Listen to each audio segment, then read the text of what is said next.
Yo les amis, j'espère que vous allez tous bien. Aujourd'hui, on va tester M-Loadener de Techivation. C'est un plugin un peu qui fait plusieurs trucs en un de ce que j'ai pu voir, qui pourrait apparemment aider à augmenter le loudness. Enfin, ils disent increase loudness, enhance dynamics range.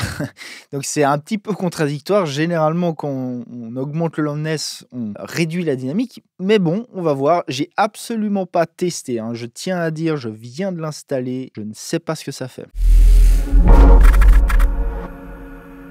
Ok, petit disclaimer, je suis donc payé par Techivation pour faire cette vidéo, mais je peux dire ce que je veux, hein. Je suis absolument pas biaisé, je ne vends rien moi, hein.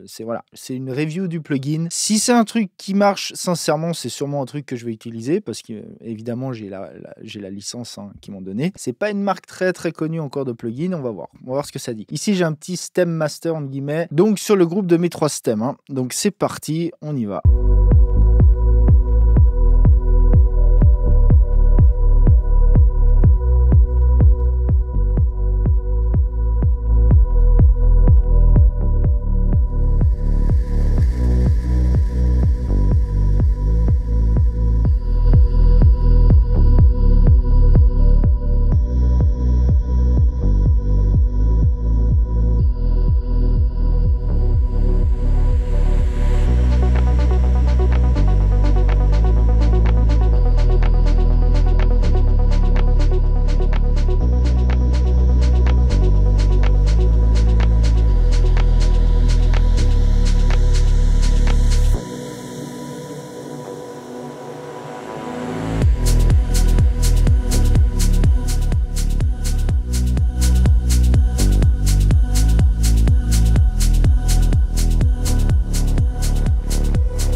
J'aime bien le drive, j'aime bien la couleur du drive. Le sound effect, je suis un peu plus dubitatif, sincèrement. Ça doit faire un espèce de truc en termes de compression. C'est pas.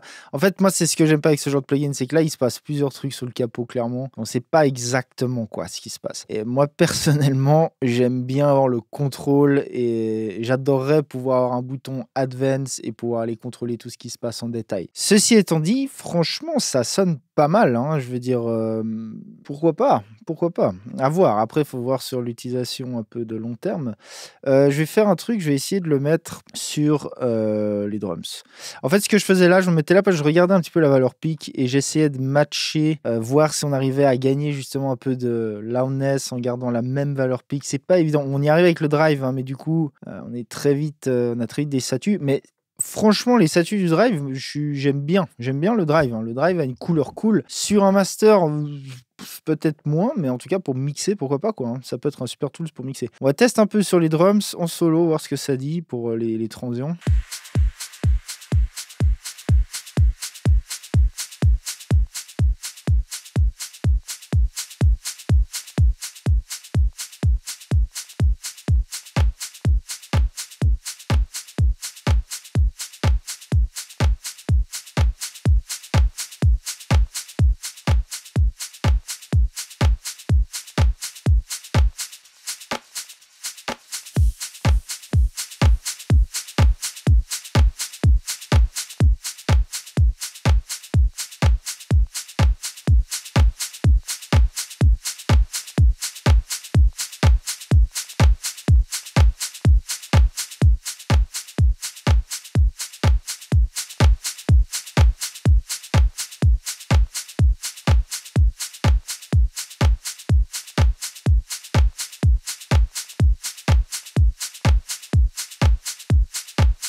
OK, on arrive effectivement à gagner du loudness.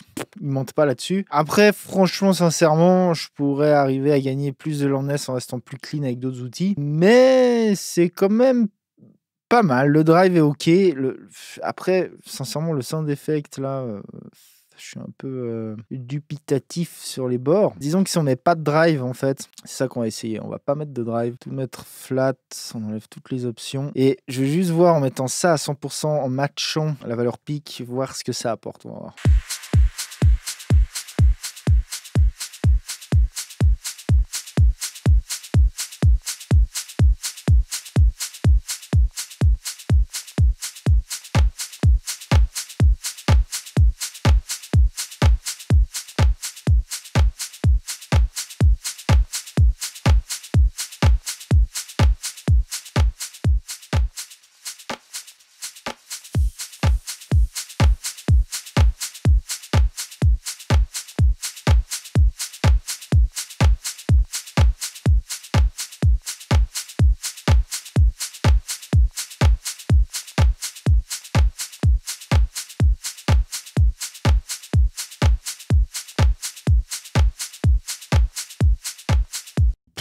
Ça excite très légèrement un petit peu les mids, j'ai l'impression, mais voilà, c'est pas ouf pour moi, quoi. Le sound effect est pas ouf. Après, en conjonction avec le drive, c'est aussi fait pour être utilisé comme ça, faut pas l'oublier, je trouve OK, quoi. Ensuite, qu'est-ce qu'on a comme option? Voilà, on peut encore peut-être tester un coup dans Docteur Plugin. Alors tout ce qui génère, des saturations, il faut se méfier du mode Linear Analysis, on peut pas vraiment se fier à ce qui nous marque ici. Là, il y a clairement pas un creux comme ça, un 10K. On peut peut-être mettre du noise et voir à ce niveau-là si on voit un potentiel changement de fréquence, mais ça m'en a pas l'air. Fréquentiellement, ça a pas l'air de changer grand-chose. On peut checker les harmoniques, donc on voit clairement, bon bah ça va avec le drive à 0. On a quand même un peu d'harmonique même avec le drive à 0, avec tout qui est à 0, hein. Si on fait softener, ouais, ça OK, smoother, ça change que dalle. Maintenant, si on remonte ça, et que ça monte vraiment pour ainsi dire, la première harmonique, en fait, un tout petit peu, hein, en termes d'harmonique. Et puis drive, évidemment, après, ça drive jusqu'à rajouter les harmoniques. Mais ce drive est cool, est très subtil. C'est bien ça, si on veut apporter de la subtilité en termes d'harmonique. Après, sincèrement, tous les tools font ça, hein, je veux dire, voilà. Tous les saturateurs dignes de ce nom peuvent générer ça. Si on fout tout à toc, bon bah voilà. On peut essayer un truc, c'est avec le drive à 12, hein, c'est de monter un peu le sinus et voir ce qui se passe en termes d'aliasing. Oh, mais dis donc, c'est pas mal. Moi, je suis en qualité ultra, donc c'est bien. Si je me mets en good, même en good, hein, c'est déjà pas mal. En great, c'est pour ainsi dire totalement inaudible, déjà. Et ultra, en fait, hein, vous voyez, quand great et ultra, l'aliasing n'est pas vraiment réduit, hein, en fait. Great, c'est bien, quoi. Ça fonctionne, ça aligne mes transients, je gagne du gain, mais voilà. Après, encore une fois, il y a plein d'autres tools sur le marché qui proposent ça, hein, donc voilà. Mais c'est pas un mauvais plugin, franchement, il sonne pas mal, il sonne OK, quoi, il y a pas de souci, quoi. Donc voilà, c'était mon honnête review, de M. Loudener de Tekivation. Évidemment, ce que je vous conseille, c'est d'aller vous-même faire votre avis sur leur plugin, sur ce plugin. Allez choper leur démo si ça vous plaît, pourquoi pas. En tout cas, pour le M. Loudener, dans l'idée, c'est un plugin qui est OK pour moi. Dans l'idée, c'est un plugin qui est OK, il y a pas de souci.